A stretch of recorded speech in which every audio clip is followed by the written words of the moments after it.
Hey guys, Matty Miller with Pursuit Real Estate and Property Management here. Hope y'all are doing well, and we are quickly going to go through our rental market roundup, if you will, and kind of explore the Jacksonville rental market from a pricing and a demand perspective. So if you're interested in that, stay tuned for just a little bit more. All right, guys. So I am in property management. I'm a real estate broker here in town that does property management with a focus on that. We also do sales, of course. But a big part of our job and what we do here every day for people is help them rent their homes for whatever reason. Maybe they're investors. Maybe they're somebody who owns a home that doesn't quite want to sell it, might want to move back, or maybe maybe they can't sell it. And we're running into that one a little bit more as I can't sell it. So let's talk about that and what's happening in our market.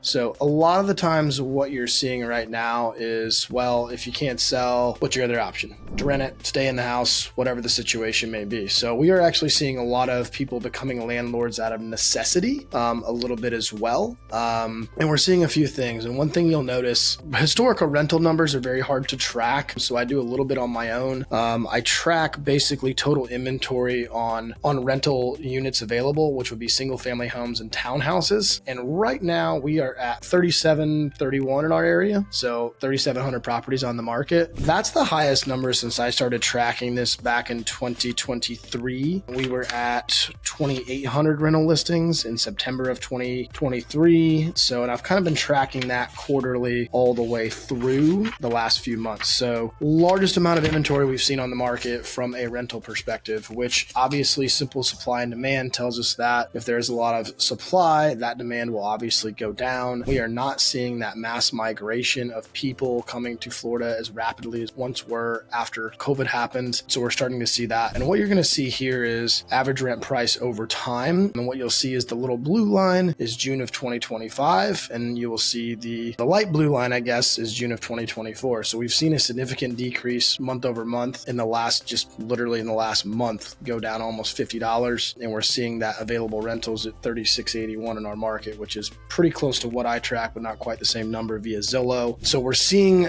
a lot of areas lose value. We're doing a lot of renewals, of course, for our current clients. We are not increasing any rents. It's just simply not a thing. I know that people have increasing cost, but that doesn't mean cost and value are two separate things. I actually have a whole separate video on that one. But we're seeing a lot of rents stay very stagnant or falling in any given neighborhood for the most part. So it is a change. If you guys have questions on how that's happening or why, there's a little bit more explanation to that. And that's largely is that people overpaid for property and they can't sell it. And we're seeing a lot of those. We're getting a lot of people that calling me specifically. St. Johns County is one that's pretty prevalent right now. We're seeing a lot of people that have bought property in the last 2 to 3 years that are needing to move, can't sell their homes. There's a lot of inventory in that specific area because it's a lot of new inventory that hasn't been there for a long time. It's a lot of new builds. They bought it, can't sell it, need to rent it. So that's causing that particular area to drop in rental price pretty significantly, actually. Guys, and one of the other reasons why it's becoming difficult to rent a lot of these homes in, per se, St. Johns County is they're larger homes. They're 2,000 square foot and above. Not to say that you can't do it,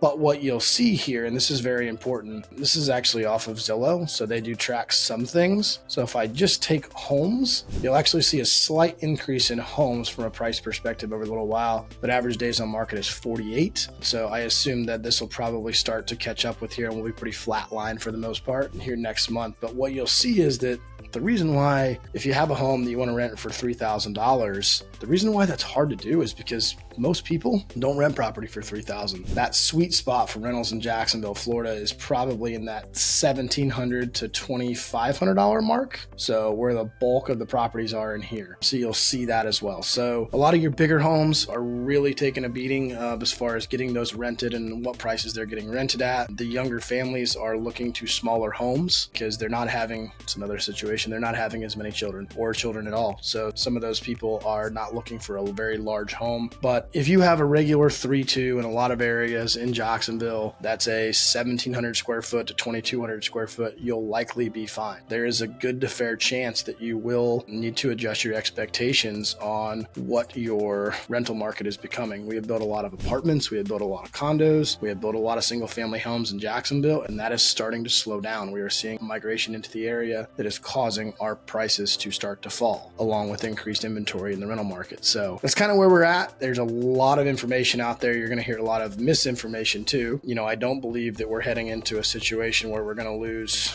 let's say, 20% of our rental values. I don't see that happening. I do see things slowing down, and we're not going to get back to like pre-COVID pricing, but we could definitely see, 5 to 10% over the next couple of years. Would not be shocking to me, but that's kind of where we're at. So for some people, they're going to have to make a decision whether they want to keep those investment properties rolling, or whether they want to try to sell them in a down market. And that's where things are going to be becoming. And that's going to be interesting. So stay tuned. If you guys have any questions, or if you have something you need to look at, or maybe take another look at, please give me a call. Let's look through it, see what the best possibilities are for you, and go from there. My name's Matty Miller with Pursuit Real Estate.